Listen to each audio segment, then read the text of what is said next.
This is Mr. Sinclair, and today I'm going to quickly show you how to create a Google website using the new updated websites for this school year.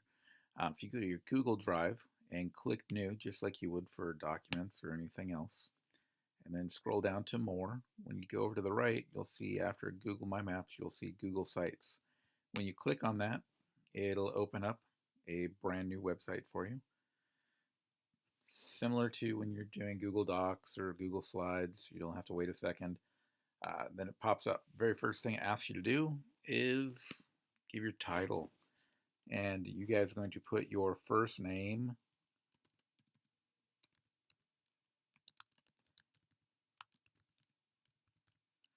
and you should put your actual state. Since none of you will be doing California, that's what I'm going to list mine as. Really quick and easy. I just clicked on that. And then down here, change image. So if I wanted an image in the back, I can upload something so it might reflect the state that I'm doing, or I can select from the images that they already currently have. I'm going to leave that up to you, but it is a state report. You should probably put something that reflects your state. Other things, header type, don't need that right now. But for the first page, all you need to do is add one more thing, which is over here on the right, text box. I'm going to click that.